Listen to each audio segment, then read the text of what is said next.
Good morning and welcome to Windy Hill Kennel. This is, don't ask me what day it is. It's the day after Labor Day. How's that? That worked. It's the 6th, I guess. I'll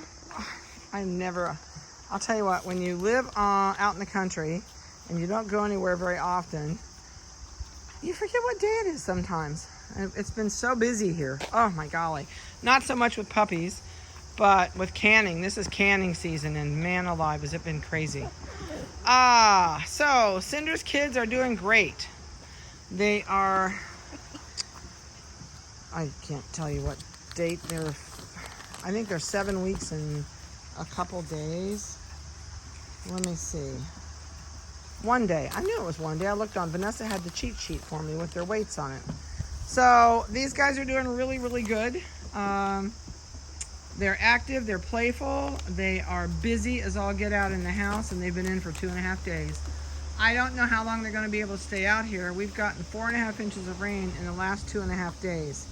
So our rain gauge has been going crazy, and it's supposed to thunderstorm all day today. Our creek's up. We can't get through the creek. We had water standing in the woods, so it's like yucky.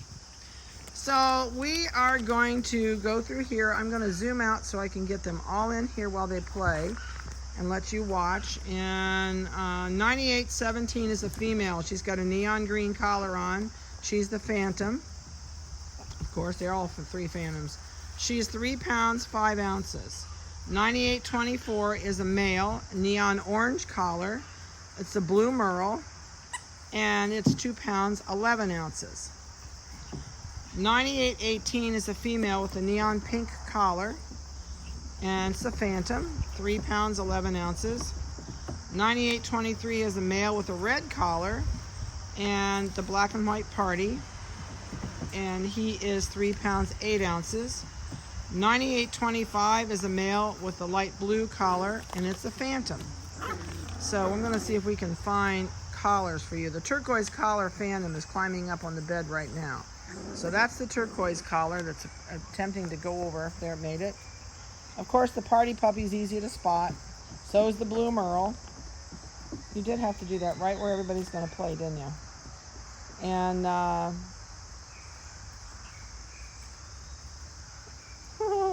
there it goes. Let's see who else, if I can find collar colors. Neon pink, I think it is over there jumping and running. Coming through the tunnel first. Yeah, neon pink. There's a really good shot of that neon pink collar. Let's see if I can find, I think the green one. Yep, the green collar, neon green, is the Phantom. Back there with the party color. There it is. You can see that green collar just quickly. So that should take care of everybody's collar colors. Plus, I think the neon green is the smallest. Just got T-boned. So that gives you sizes and clunk, weights. And I'm hoping to leave them out here for at least a couple hours so they can run off their energy. They have been cooped up since the rain started, and normally they're out playing outside every day. So they've been tearing up their papers. They've just been a royal pain in the patouche lately, but that's not their fault. It's just like toddlers when they can't go out to play and you don't know what to do with them. So, and we had lots of toddlers in the house with 3 litters of puppies in there. So they're doing great though. No issues. Everybody's happy, bouncy, playing. They may be injured before this play station is over since they're getting T-boned, but they're actually just doing awesome. So no problems at all. And except they're all decided to come out here and go to the potty. I guess, but lots of them are being polite. They're going clear to the edge away from where everybody's playing. They're chasing the guy with the leaves in his mouth. Oh, they quit. The blue merle had a leaf in the mouth and dropped it. Now I can't figure out which leaf he had. Leaves are starting to fall. Oh, hostas are starting to look yucky. Fall is coming too quickly. And then it's leaf brigade. We're out here. We'll have leaves out the wazoo. It's terrible. Oh man, that hurt. I heard that one crack. That was the turquoise collar that leaped off the wrong way and landed, did a belly smacker. So these guys are current on everything they can have. They're going to get another bath probably tomorrow. I'm not going to groom anybody. I'm going to leave them fuzzy. I don't cut coats anyway, but I'm going to leave their faces, their toenails. We're not going to do anything to them until they go home. That way you can see how we do it and what we do. Toenails, I can't promise you. We may leave the backs, but the front ones, it's too easy to scratch somebody's eye with fronts. So we may have to keep the front ones cleaned off and short just because of playing and romping and getting on in each other's face with their feet. Just walked right over his head. Her. What are you doing? Chewing on... Oh, there we go. T-boned him. These guys love to run and smack into somebody and knock them down. They're busy all the time. They're eating dry dog food. We do feed free choice, so remember that. A couple things when they go home. Please remember, do not treat them like a baby. Do not sleep with them in your bedroom. It will cause you major problems down the road. I'm sure you've seen the videos where dogs go schizophrenic. They tear their house apart when the parent's not home. They scream when no one's around. They can't be by themselves and be happy. That is created by human beings. That's created when you keep this dog with you 24/7. It's your baby. You're going to treat it like that. You're going to carry it everywhere. You're not going to be strict with it. You have to be strict with these guys. If you don't, they're going to rule your world. And then you're going to call me because you're upset. And then when I start asking what you did with it as a puppy, then we find out the core problem. A lot of it is how they start out with you when they go home. We are not a furry, fuzzy family place here. I am strict with them. I set down rules, boundaries, limitations, and I stick to it. And yes, I use a fly swatter on them. We don't usually have to do that more than the first 2 days to teach them no bark. When they're in their crate at home, don't sit there and stare at them in the crate. That makes them look at you, and once they've got eye contact, they're going to start crying and whining. And then you go get them because you don't want them to do that. You want them to be quiet, so you've started that vicious cycle. The other thing is I'm finding a lot of people use way too many treats. Way too many treats. We are raising these guys on carrots. We chop up midgy carrots, really small, and they love them. You don't have to buy expensive treats. When you go to buy a bag of treats, check the price and then look at the ounces that's in the package and see what you're paying by the pound. A lot of times, dog treats will cost you more than filet mignon in the butcher shop if you look at it per pound. So carrots, green beans, little pieces of apple are great. You don't have to buy the other stuff. If you buy the other stuff and you're one of these people that give them treats all the time, they're not going to eat their meals. Those little treats that are out there called Little Jacks, I think they are. Bill Jack treats are great. I love the originals. They come in kind of a wine-colored bag, and I think it might even say Bill Jack Original on it. But they're a big cube, about the size of a bouillon cube, like you would use if you were cooking. And the trick is, the Little Jacks are manufactured into little teeny pieces. And you pay a fortune for that bag if you look at it by the pound. So you buy the original Bill Jacks, which has got like 200 in the package. Then you cut those in 4 pieces. You make your own Little Jacks. And I would only use those at the point when you start training. Use those for your high value treat, something the dog really likes. Because Bill Jacks, I don't have a dog on the property that does not like Bill Jacks. But I do not treat my big dogs to treats either. So my dogs get raw bones only. I don't ever give them packaged store treats.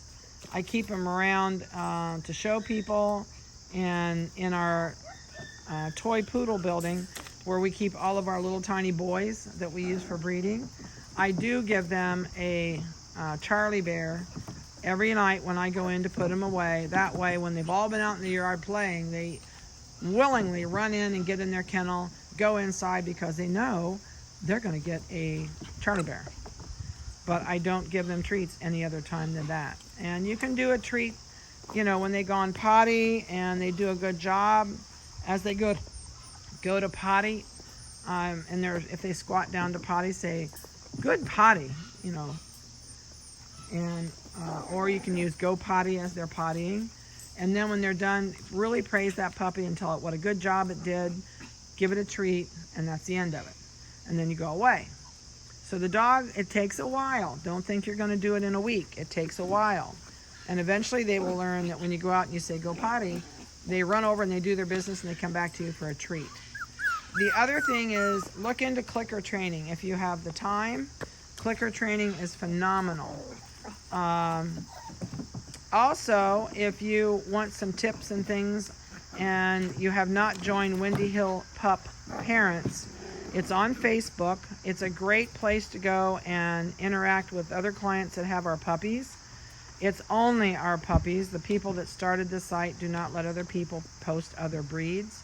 So it is a great place to go ask questions. And if you can look up Lynn Goddess on the puppy parents page, and again, it's called Windy Hill Pup, just P-U-P, Parents, and join that. Check out Lynn Goddess's videos. Also, I think it's Christine Dickerson maybe that has the other video. She trained, if it's Christine that I'm thinking about, she trained her puppy in the first 2 weeks it was home to do 7 tricks with a clicker, just from doing it as a play interaction. But there are great videos on there where people have done some training with their dogs and have really gone far. Lynn Goddess has probably gone the farthest with her training, and Gyro is one of her dogs, and she just got her second one from us this summer. So check hers out. She's got great tapes. I think you'll really enjoy that page if you have not joined already. Plus, you'll be able to find other people from this litter. You can keep in touch with other people and find out how their puppy is done and what's going on with it, how big it got, and so on. There's been a lot of friendships made between dog families on that website.